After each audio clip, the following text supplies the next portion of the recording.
Sa Philippine Boxing, isa ngayon ang Bohol, ang pinanggalingan ng mga sikat na boksingero na gumagawa ng pangalan sa larangan ng palakasan. Ito ay dahil sa PMI Boxing Promotion at Kumong Bulanon TV. Ito din ang pinagmulan ng mga world champions katulad na lang ng 4 Division World Champion na si Nonito Donaire.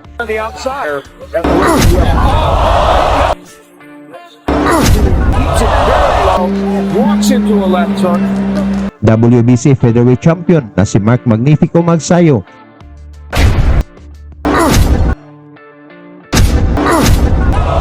At marami pa silang mga prospect ngayon na pwedeng maging world champion. Kasama na dito itong 26 years old na si Regis Suganov na may 14 wins at 4 knockouts na binansagang Filipino Phenom dahil sa galing nito sa pakikipagbuntalan na isang world title contender at WBO Global Light Flyweight Champion. Si Suganov mga tol ay rank number 4 sa WBO, rank number 6 naman sa IBF at rank number 11 naman sa WBC na sumalang na sa isang IBF World Light Flyweight Championship at nabigo kontra sa Africa na si Sivinati Nuchinga sa laban na ginanap sa Africa.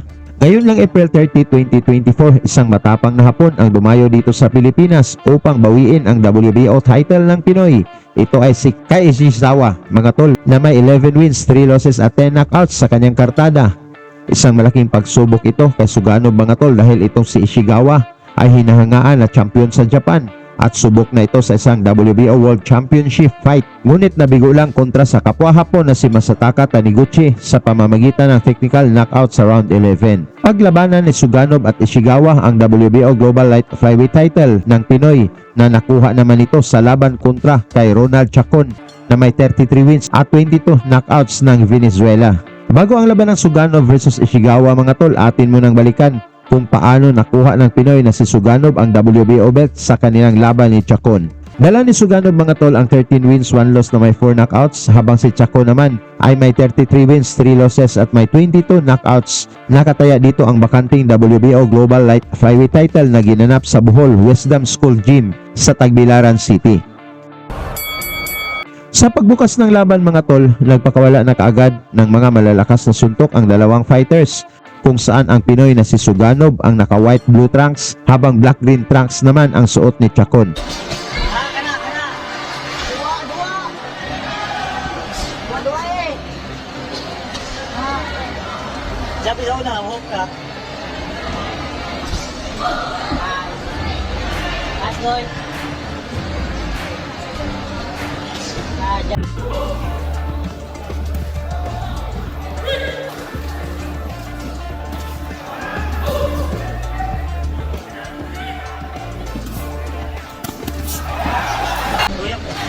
Tuyok niya.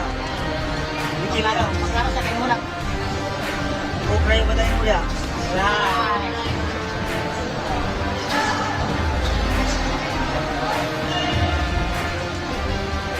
Apel je, jump apel je. Jump apel, keluar.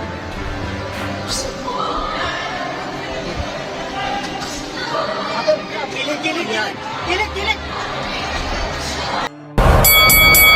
Sa ikalawang round mga tol, nakakuha ng mga malinis na patama si Suganov, ngunit parang binaliwala lang ito ng bato-bato si Chacon.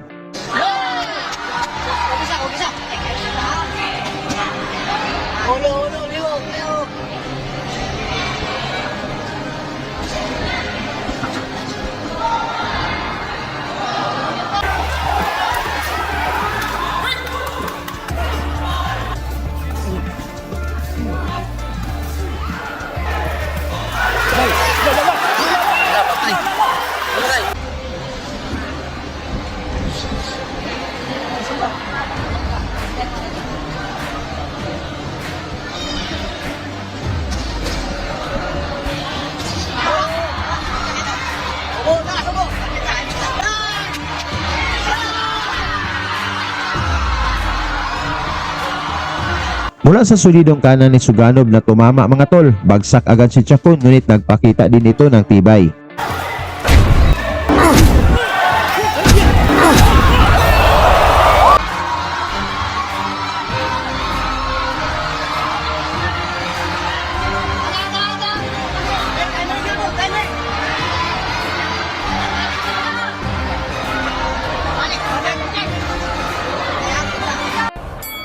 Dito sa ikalimang round mga tol, naging agresibo na itong veteranong si Chacon sa pag-aakalang pagod na ang Pinoy, ngunit nasalubong niya ang mga solidong straight ni Suganov.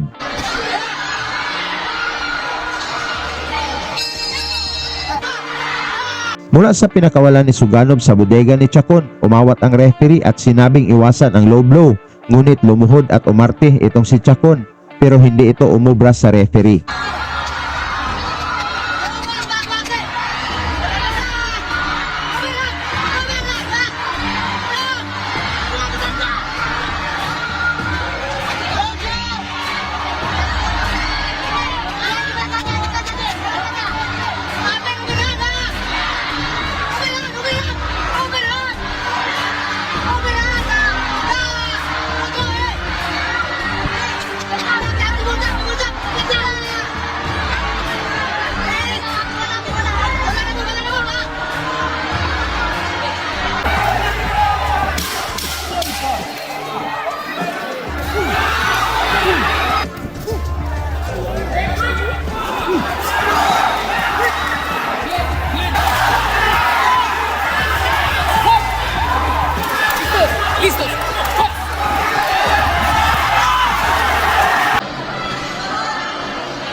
Bukan dulu.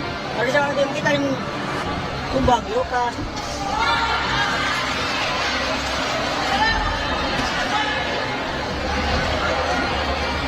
Bisa. Ambil, tak bisa. Santai. Santai.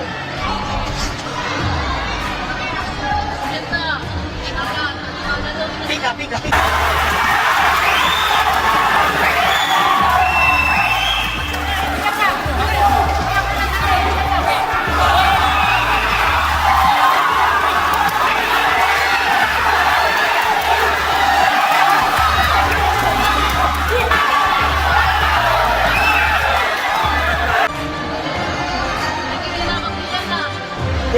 Katay, ha. Jago po, straight.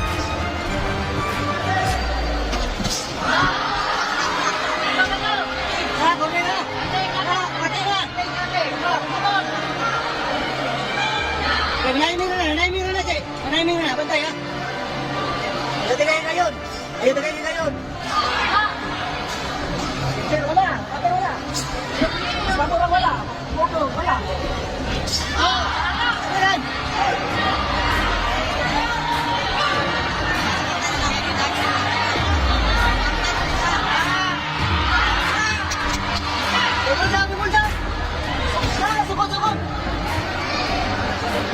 Dito sa round 9 mga tol, mula sa mga atake ni Suganov na hindi kayang depensahan ni Chacon, kumaripas na lang ito ng takbo.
Dito box na din.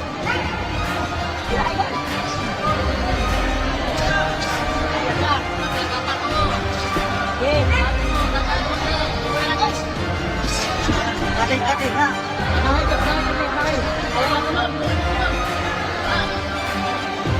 Ayaw ka. Ayaw. Sawaji. Ayaw sawaji. Liyo kayo mo. Liyo ka. Ayaw sunod. Patay.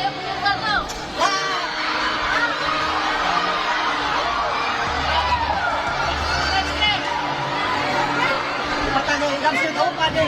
Damsi daw pa de.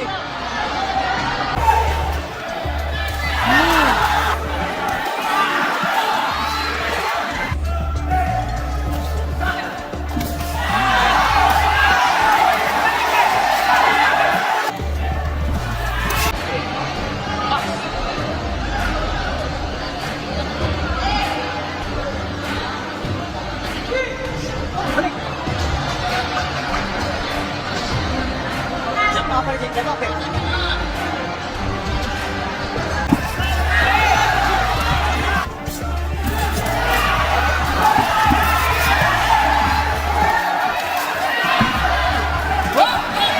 Matapos ang mainit na salpukan mga tol, nakuha ni Suganov ang unanimous decision at inangkin ang WBO Global Light Flyweight title. Tungkol naman sa performance ni Suganov mga tol, may pag-asa kaya itong maging world champion? Pag-usapan na lang natin yan sa baba at suportahan na lang natin si Suganov sa kanyang laban kontra sa Hapon na si Ishigawa.